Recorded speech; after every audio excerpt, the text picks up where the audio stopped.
BJP उम्मीदवारों की पहली लिस्ट आने के बाद लोकसभा चुनावों की रणभेरी बज चुकी है। ऐसे में विपक्षी पार्टियां भी प्रधानमंत्री मोदी के विजय रथ को रोकने के प्रयास में लगी। विपक्षी एकता की एक झलक पटना की जनविश्वास रैली में दिखी, जहां लालू, तेजस्वी, राहुल, अखिलेश एक मंच पर नजर आए और बीजेपी सरकार को निशाने पर लिया। देश में जब भी बदलाव आता है वो बिहार में तूफान शुरू होता है। हम कहना चाहते हैं माई के साथ साथ बाप की भी पार्टी है। उत्तर प्रदेश 80 हराओ का नारा दे रहा है तो बिहार भी पीछे नहीं है। 40 हराओ का नारा यहां से भी निकल करके जा रहा है। पीएम मोदी के बिहार से लौटे 24 घंटे भी नहीं हुए कि महागठबंधन के नेताओं ने बयानों के तोप खोल दी। मंच सजा पटना के गांधी मैदान में, जहां जनविश्वास रैली में तेजस्वी यादव ने 2 मार्च को औरंगाबाद और बेगूसराय में पीएम मोदी और नीतीश कुमार के आरोपों पर पलटवार किया। कहते रहते हैं कि माई की पार्टी है, मुसलमान यादव की पार्टी है। हम कहना चाहते हैं माई के साथ साथ बाप की भी पार्टी है। ये माई बाप की पार्टी है। बी से बहुजन, ए से अगड़ा, दूसरे ए से आधी आबादी महिला और पी से पुअर यानी बाप, यानी माई बाप ए टू जेड की पार्टी है ये। और माई बाप हमारी जनता है, आप ही हमारी ताकत है। आप सब लोग जानते हैं चाचा जी पलट गए, लेकिन पलट गए तो जहां भी रहे सुखी रहे। ये वही नीतीश कुमार जी हैं। जब 2020 में हमने वादा किया था कि 10 लाख सरकारी नौकरी देंगे तो मुख्यमंत्री जी ने कहा था कहां से आएगा पैसा, अपने बाप के पास से ला करके वेतन बांटेगा। असंभव है। सोचो जो 17 साल में नहीं हुआ, उसी मुख्यमंत्री से उन्हीं के हाथों 17 महीनों में हमने इसी मैदान में लगभग 5 लाख लोगों को सरकारी नौकरी हम लोगों ने दिलवाने का काम किया। तेजस्वी के तेवर और तंज का तापमान थमने के काफी देर बाद लालू यादव ने माइक थामा। अरसे बाद किसी रैली में आरजेडी प्रमुख लालू यादव जनसभा में शामिल हुए तो जाति का कार्ड खेलने से नहीं चूके। सियासी वार की जगह पीएम मोदी पर निजी पारिवारिक हमले भी किए, लेकिन वहीं अपने परिवार की जमकर तारीफ भी की, या यूं कहें कि तेजस्वी के लिए बैटिंग खूब की। लालू ने नीतीश पर भी अपनी भड़ास निकाली। तेजस्वी काफी मेहनत कर रहा, मैं देख रहा हूं कि आप लोग इतना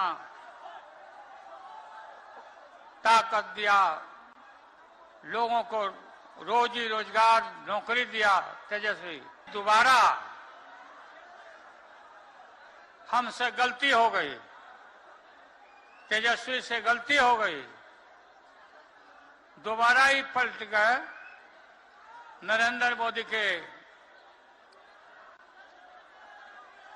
पैरों के नीचे चले गए।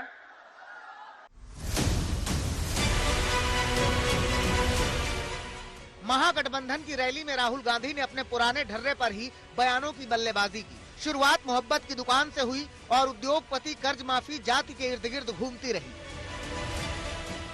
ये बिहार जो है देश की राजनीति का नर्व सेंटर है, यहां से ही शुरुआत होती है। आज देश में विचारधारा की लड़ाई है। एक तरफ नफरत, हिंसा, अहंकार और दूसरी तरफ मोहब्बत, भाईचारा और एक दूसरे की इज्जत। प्रधानमंत्री जी 2-3 बड़े अरबपतियों के लिए काम करते हैं, 2-3 लोगों के लिए काम करते हैं। उनका 16 लाख करोड़ रुपया प्रधानमंत्री ने पिछले 10 सालों में माफ किया है। मैं आपसे पूछना चाहता हूं, उन्होंने हिंदुस्तान के किसान का कितना कर्जा माफ किया? हिंदुस्तान के मजदूरों का कितना कर्जा माफ किया। आरजेडी कांग्रेस लेफ्ट की इस रैली में अखिलेश यादव भी विशेष अतिथि थे। अखिलेश ने यूपी के जरिए बिहार में भी बीजेपी का सुपड़ा साफ करने की भविष्यवाणी कर डाली।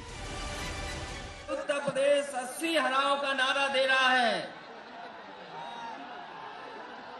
अगर उत्तर प्रदेश 80 हराओं का नारा दे रहा है तो बिहार भी पीछे नहीं है। 40 हराओं का नारा यहां से भी निकल करके जा रहा है।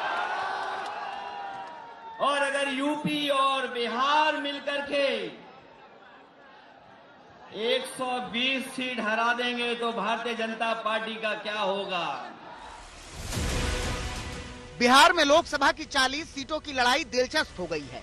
2019 लोकसभा चुनाव में 40 सीटों में से एनडीए के खाते में 39 सीटें आई थी। आरजेडी का सुपड़ा साफ हो गया था, लेकिन इस बार आरजेडी ने पूरी ताकत झोंक दी है। महागठबंधन के जरिए इस बार लोकसभा चुनाव का समीकरण बदलने की तैयारी है, लेकिन एनडीए के चक्रव्यूह को तोड़ना भी बिहार में महागठबंधन के लिए आसान नहीं।